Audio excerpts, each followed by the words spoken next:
आप देख रहे हैं यूट्यूब चैनल कॉमिक्स तक। आज की कहानी का नाम है निशाना तिरंगा। व्यावसायिकता की दलदल में फंसी जिंदगी में आज हर कोई निशाना है। कोई अमीरी का तो कोई गरीबी का, कोई रोटी की भूख का, कोई नाम की भूख का, तो कोई निशाना है गोली का। हाईवे के इस पुल को रिकॉर्ड समय में पूरा करके एक्सीलेंसी अवार्ड पाने वाले ठेकेदार रमाकांत शर्मा से मैं अनुरोध करूंगा कि वे माइक पर आकर जनता के सामने अपने विचार रखें। यह अवार्ड मिलने से पापा के साथ साथ हम सबका सिर भी गर्व से ऊंचा हो गया। ठीक कहा शिखा। इधर तालियों की गड़गड़ाहट के बीच शर्मा ने हाथों में माइक संभाला और उधर इन दो हाथों ने संभाली गन। दूसरे ही पल टेलीस्कोप गन से निकली उस गोली का लक्ष्य था ठेकेदार शर्मा का सीना, लेकिन माइक की रॉड ने उसे वहां तक पहुंचने नहीं दिया। वह गोली सभी के शरीरों में भय की लहर और अभय के शरीर में बिजली दौड़ाती चली गई। बचिए अंकल। इसी के साथ मौत एक बार फिर शर्मा के पास से गुजर गई। किस्मत ठेकेदार शर्मा के साथ थी और निशाना लगाने वाले से दूर। लोगों को मेरी स्थिति का आभास हो चुका है। ऐसे में यहाँ से भाग खड़े होने में ही मेरी भलाई है। वह बेहद तेजी से भागा तो सही, लेकिन भागता ना रह सका, क्योंकि आ पहुंची थी वह ढाल और भारत माँ की आंखों का तारा, जिससे बच नहीं सकता कोई हत्यारा। तिरंगा। अभी तेरा तिरंगा लवादा सिर्फ एक रंग से रंगा नजर आएगा, तेरे खून के लाल रंग से। लाल रंग से तिरंगा नहीं, तेरे गन थामने वाले हाथ और बकवास करने वाले यह थोबड़ा रंगेगा। अब तू बक की तू शर्मा जी को क्यों मारना चाहता था। वह तिरंगा के सवालों का जवाब दे पाता उससे पहले ही उसे गोली ने उसे मौत दे दी, जो ठेकेदार शर्मा के बॉडीगार्ड की गन से चली थी। तिरंगा ने झपटकर थाम लिया बॉडीगार्ड का गिरेबान। तुमने इसे क्यों मारा? मार डाला बेवकूफ। हाथ हटाओ मिस्टर तिरंगा। मुझे सरकार की तरफ से शर्मा जी की जान की हिफाजत करने के लिए नियुक्त किया गया है। ये शर्मा जी पर फिर हमला कर सकता था, इसलिए मैंने इसे मार डाला। तिरंगा ने अभी कुछ कहने के लिए मुंह खोला ही था कि वहां आ पहुंची शिखा और उसकी मम्मी। इन्होंने बहुत अच्छा किया तिरंगा, पापा के लिए बहुत बड़ा खतरा था ये हत्यारा। अगर तुम सही समय पर न पहुंचे होते तिरंगा बेटा, तो यह हत्यारा भाग निकलने में सफल हो जाता। तभी एकाएक चौंकी शिखा। अरे अभय भैया अभी तक यहाँ नहीं पहुँचे, कहाँ रह गए थे वे? शायद नीचे ही रह गया होगा। अभय, इन्हें नीचे ही मिलेगा। इसके लिए तिरंगा को तुरंत ही यहाँ से रवाना होना होगा और बनना होगा अभय। अभय मेरे लाल, मेरे बच्चे, तू नहीं जानता तूने मेरे सुहाग को बचाकर मुझ पर कितना बड़ा एहसान किया है। जिस दिन बेटा माँ पर एहसान करने लगेगा उस दिन प्रलय आ जाएगी माँ। तुम कुछ भी कहो अभय, आज मैं सचमुच तुम्हारी वजह से जिंदा हूँ। पापा ठीक कह रहे हैं अभय भैया। अपने पिता की हत्या के बाद मैं आपको ही अपना पिता समझता हूँ। इन इमोशनल बातों के चक्कर में पार्टी को मत भूल जाना अभय भैया। तेरे जैसी चटोरी और बकबक करने वाली जिसकी बहन हो वह ऐसी बातें भूल जाए तो लानत है उस पर। अवार्ड की यह खुशियाँ ज़्यादा दिन तक कायम न रह सकी। वे पुल टूटने की आवाज़ें और उसके नीचे दबने वालों की चीख पुकारों में दब कर रह गईं। जिससे अनभिज्ञ नहीं था वह। पुल गिरने की खबर के साथ ही सेशन साहब ने मुझे क्यों बुलाया है ये मैं अच्छी तरह जानता हूँ। 200 जिंदगियों को लीलने वाली एक भयंकर त्रासदी थी। जांच कमेटी पुल के गिरने के कारणों की जांच कर रही है। जांच के बाद ही असली कारणों का पता चलेगा। लेकिन अभी शक तुम्हारे धर्मपिता ठेकेदार शर्मा पर किया जा रहा है। नहीं सर, ऐसा नहीं हो सकता। वे निर्दोष हैं।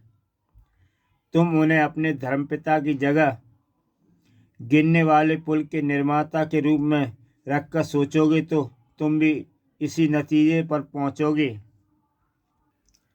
ऐसा है तो मैं इसकी खुद छानबीन करूंगा सर, और यकीन जानिए अगर शर्मा जी के प्रति आपका शक सच साबित हुआ तो उन्हें सजा दिलाने में जो शख्स सबसे आगे होगा वह मैं होऊंगा। दृढ़ कदमों से चलता जनशक्ति के ऑफिस से निकला अभय। सीधा शर्मा के कमरे में ही जाकर रुका। अगर शर्मा अंकल वाकई गुनाहगार हैं तो यहाँ उनके खिलाफ कोई ना कोई सबूत जरूर मिलेगा। सबूत ना भी मिले तब भी मैं गुनाहगार हूँ अभय, क्योंकि तुम जिसे मैं अपनी सगी औलाद से बढ़कर समझता हूँ मुझे गुनाहगार मान चुके हो। ऐसा कुछ नहीं है अंकल, मैं तो यह सब जनशक्ति के शक की पुष्टि करने के लिए। सब बकते हैं बेटा, सब इनको फंसाने के प्रयास में लगे हैं। देश के लिए अपना सब कुछ न्यौछावर करने के लिए हमेशा तैयार रहते हैं। ये भला ऐसा काम क्यों करेंगे जिससे देश के मान सम्मान को कलंक लगे।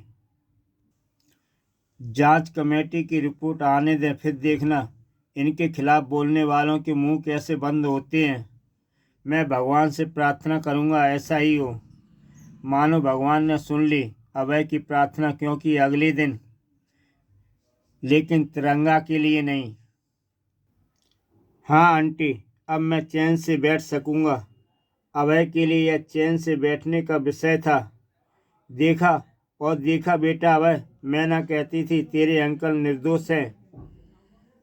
पुल को बम से उड़ाकर जो सैकड़ों बेगुनाह जिंदगियों से खिलवाड़ किया है, तिरंगा के हाथों उसकी सजा पाएंगे। तिरंगा निकल चुका था उन हत्यारों की तलाश में।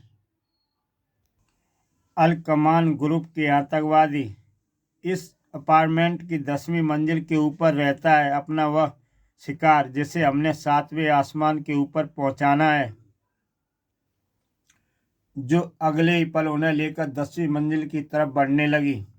लेकिन वहां तक पहुंचने से पहले ही लिफ्ट रुक गई। लेकिन कैसे, किसने रोका इसे? मैंने, क्योंकि इस लिफ्ट को रोककर मेरा इरादा है लात और घूंसों से चलाने का। लेकिन इसके लिए यह जगह काफ़ी कम है, इसलिए इस मुक्कालात के लिए अच्छा यही रहेगा कि हम चलें बाहर। अपने सवालों का जवाब पाने के लिए मैंने तुझे होश में रखा है। तू मुझसे कुछ नहीं उगलवा सकता, मुझे पता है। तभी तो मैं इस दूसरी वाली लिफ्ट की मदद लूँगा जो अभी ऊपर ही है। दरवाज़ा खुला रहे इसके लिए उसने डंडा फंसा दिया। फिर उसने लिफ्ट को बुलाने के लिए बटन दबा दिया। नीचे आती लिफ्ट कुछ पलों बाद ही तेरी गर्दन को तेरे धड़ से अलग करती हुई गुजर जाएगी। आह, हम अलकमान वाले मौत से नहीं डरते। लिफ्ट के रूप में तेजी से नीचे बढ़ती मौत से न डरने वाला करने वाले आतंकवादी के छक्के छुड़ा दिए। पसीने से नहा गया उसका शरीर, हलाल होते बकरे की भांति चीख पड़ा हुआ। हमने पुल नहीं उड़ाया, सिर्फ पैसा लेकर उसकी जिम्मेदारी अपने ऊपर ली थी, और हमें वह पैसा दिया था इंजीनियर चक्रम राठौर ने। तोप के गोले सा तिरंगा के मस्तिष्क से टकराया हुआ नाम चक्रम राठौर। ये तो वही इंजीनियर है जिसने शर्मा अंकल के साथ पुल वाले प्रोजेक्ट पर काम किया था। लेकिन उसने अलकमान को जिम्मेदारी लेने की रकम क्यों दी? पुल गिरने में उसकी क्या दिलचस्पी हो सकती है?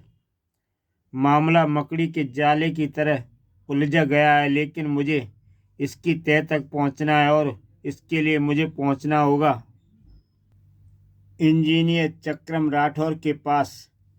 अलकमान वाले मेरे पास आए थे तो मालामाल होकर गए थे, लेकिन तू लूला लंगड़ा और बहरा होकर जाएगा। और ऐसा करेंगे मेरे 3 साथी।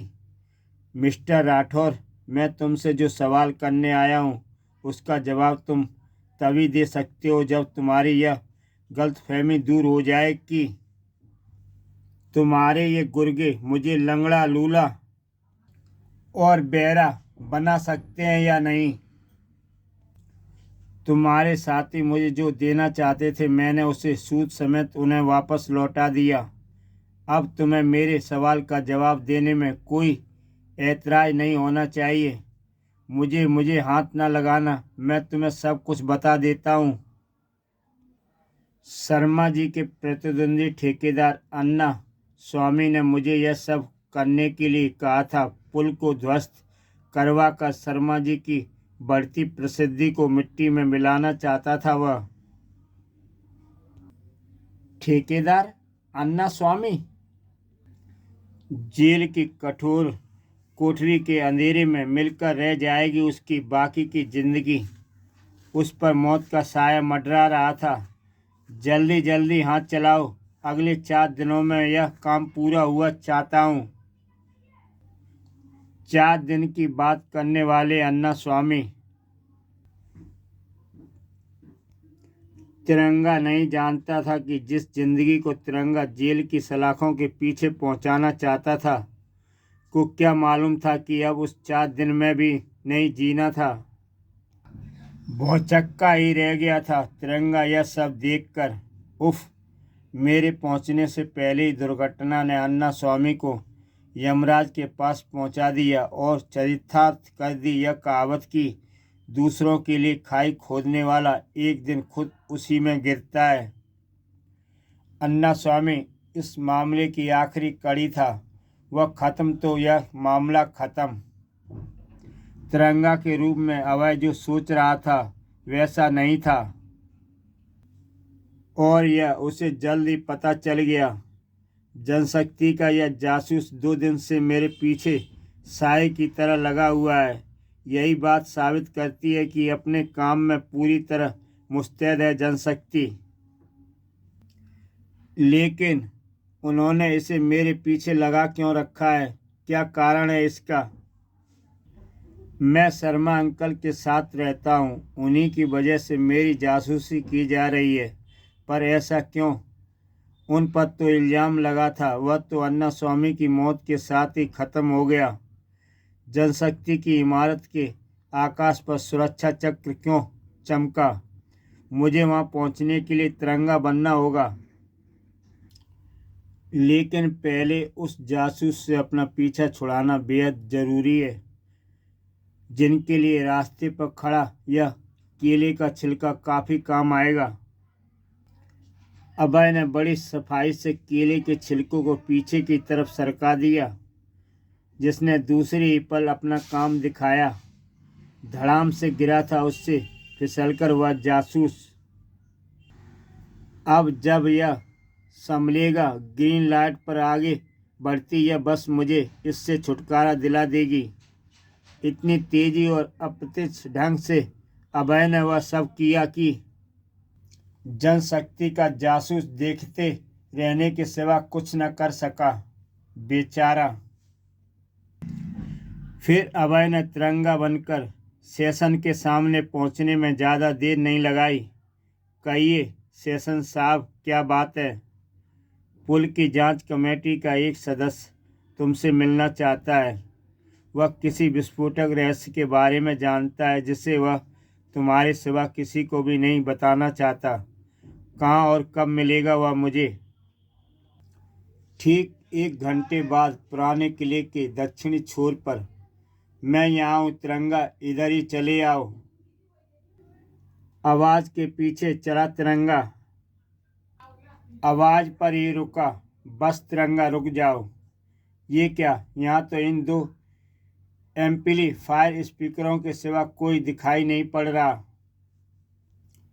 शायद बोलने वाला उस फ्लड लाइट के पीछे खड़ा हो।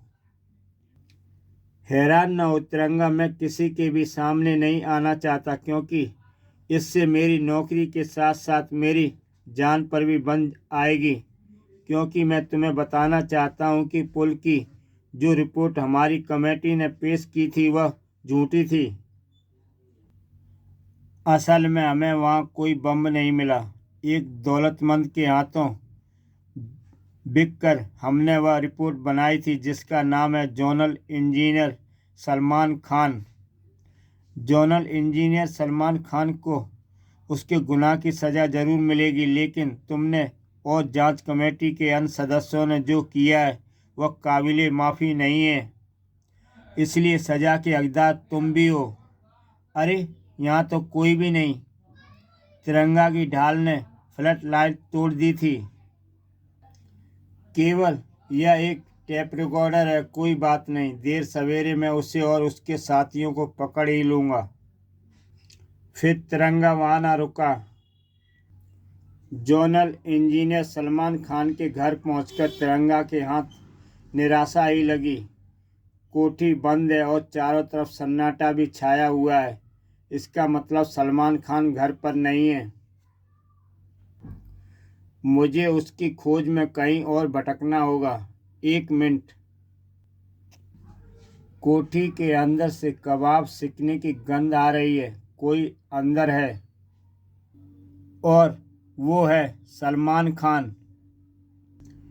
पाप और बेईमानी के जिस नदी में तुम तैर रहे हो उसके दो किनारे होते हैं। एक किनारे पर होता है ऐशो आराम और दूसरे पर होती है जेल। पहले किनारे का मज़ा तू ले चुका है, अब उठ क्योंकि तुझे बुला रहा है दूसरा किनारा। उफ, मेरे ख्याल से जिस नदी की तू बात कर रहा है उसके दोनों किनारों पर तेरे जैसों के लिए एक ही चीज़ होती है और वो चीज़ होती है मौत। और उसने तिरंगा के सीने पर जोरदार दुलत्ती मारी। सिर्फ मौत। मुर्गों की तरह अब तो इन सीकों में तेरे गोश्त सिकेंगे। पाप को मिटाने एक बार जो इंसान निकल जाए, मौत न उसके पास भटके, आग उसे जला ना पाए। ये सब बेकार की बातें हैं। हकीकत यह है कि आग जब बरसती है तो जलकर राख हो जाता है उसके सामने आने वाला। उफ, वो कैसे पीछे हट जाए भला, आग से डर के जो निकलते हैं आग को अपने सीने में भर के। तुझे सिर्फ आग से खेलने का ही शौक है खान। मैं आज तुझे उसकी तपिश का अंदाज़ा करवाता हूँ। हल्की सी तपिश से ही पिघल गया आग का सातिर खिलाड़ी और चीख पड़ा, मुझे छोड़ दो, मैं जिंदा भुनना नहीं चाहता। एक ही शर्त पर तू तंदूरी मुर्गा बनने से बच सकता है खान, यदि जांच कमेटी को रुपया देने का अपना गुनाह तू कबूल कर ले। मैं कुछ कबूल करता हूँ कि जांच कमेटी को वह रुपया मैंने दिया, लेकिन असली गुनाहगार मैं नहीं, ठेकेदार रमाकांत शर्मा है। खान के मुंह से निकला हुआ नाम परमाणु बम के धमाके से भी बड़ा धमाका बनकर टकराया तिरंगा के मस्तिष्क से। शर्मा अंकल, ये नहीं हो सकता। आगे क्या हुआ ये सब देखने के लिए YouTube चैनल कॉमिक्स तक सब्सक्राइब करें और देखें इसका अगला भाग। देशद्रोही क्या कभी ढाल भी बन सकती है हथियार? क्या कभी देशभक्त भी बन सकता है देशद्रोही? तो दोस्तों, कहानी यहीं समाप्त करते हैं और फिर मिलेंगे एक नई कहानी के साथ।